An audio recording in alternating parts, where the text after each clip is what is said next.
Dans cet exercice, on va commencer un exemple d'ossature. Voilà, vous ouvrez donc EDM6 ossature, vous choisissez une ossature plane. Les étapes sont comme suit. Premièrement, on va définir les nœuds de la structure, c'est-à-dire les points qu'on va relier pour construire les barres.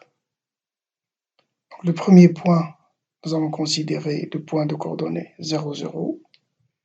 Le deuxième, c'est 0, 6 mètres, c'est-à-dire qu'on va définir une barre de 6 mètres de hauteur. Le troisième, c'est une barre inclinée, voilà, de coordonnées toujours 0. Voilà, donc 0.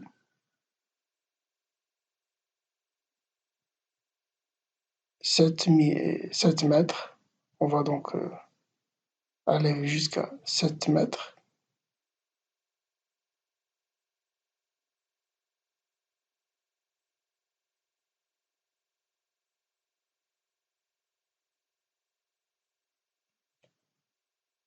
Le troisième point de coordonnées 3 mètres sur 7 mètres, c'est-à-dire au milieu, pour faire la partie inclinée de l'ossature ou bien du portique. Vous savez très bien donc que les portiques sont les éléments centraux dans les bâtiments. Donc les portiques, ce sont donc des éléments qui supportent des charges. Ici, nous allons construire un petit portique qui ressemble au portique dans la charpente métallique. Voilà.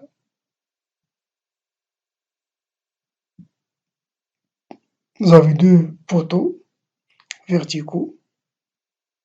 Après, vous avez en haut deux poutres obliques. Et voilà, j'ai défini donc tous les éléments, tous les nœuds.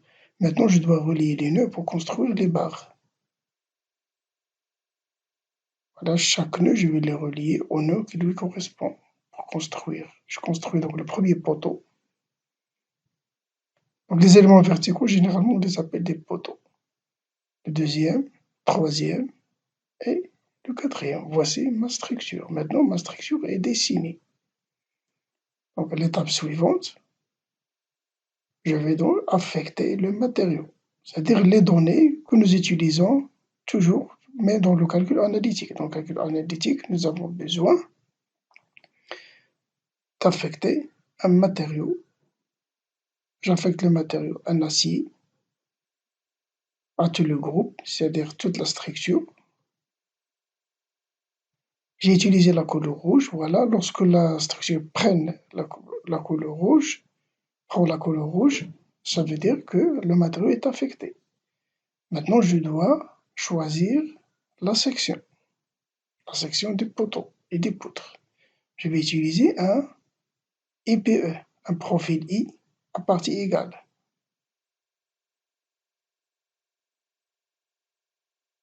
Voilà, le profil I. Donc, I, c'est un profil I qui est très utilisé dans la charpente métallique.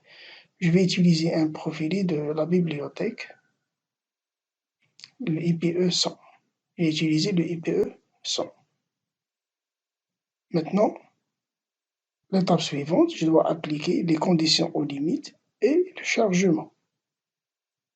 Voilà pour terminer les données du problème, c'est-à-dire pour terminer donc l'introduction des données du problème. Donc cette étape, on l'appelle le pré-traitement. L'étape d'introduction des données s'appelle le pré-traitement. Donc le pré-traitement, voilà, j'ai utilisé des encastrements aux appuis. Généralement dans la charpente métallique, les appuis en bas, on utilise des encastrements. Maintenant, je peux par la suite, pour réduire un petit peu le degré d'hyperstatisme, je peux introduire des mobilités dans les liaisons internes. Les liaisons internes, c'est ça. dans les liaisons internes ce qu'on appelle des relaxations. Ce sont des articulations internes. J'ai utilisé, dans ce cas-là, l'outil relaxation dans le menu modéliser ou bien sur l'icône relaxation.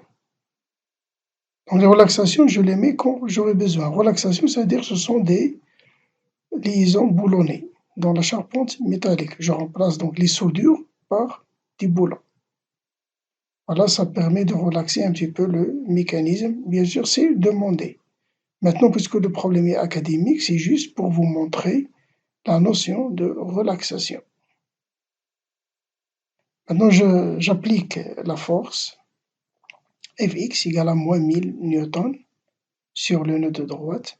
Voilà, c'est une charge horizontale qui simule, par exemple, la force du vent.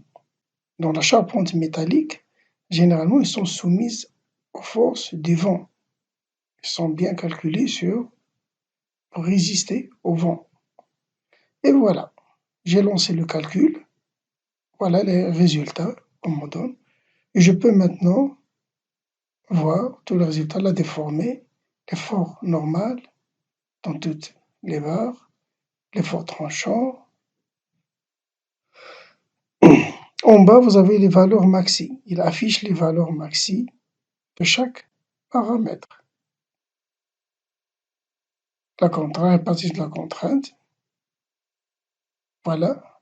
La contrainte dans une section. Je peux donc visualiser, par exemple, la contrainte devant Mises, la répartition de la contrainte devant Mises dans la section. Constate ici que la contrainte, ici le spectre de couleur, il donne une indication sur la valeur de la contrainte. Par exemple, la couleur rouge, c'est la contrainte, donc la plus grande. D'accord? Les contraintes, donc du rouge au bleu. Le bleu, c'est au milieu. Vous pouvez voir donc directement combien ça vaut. Et voilà, enfin, voilà, c'est terminé. Votre premier exemple sur les portiques et les ossatures.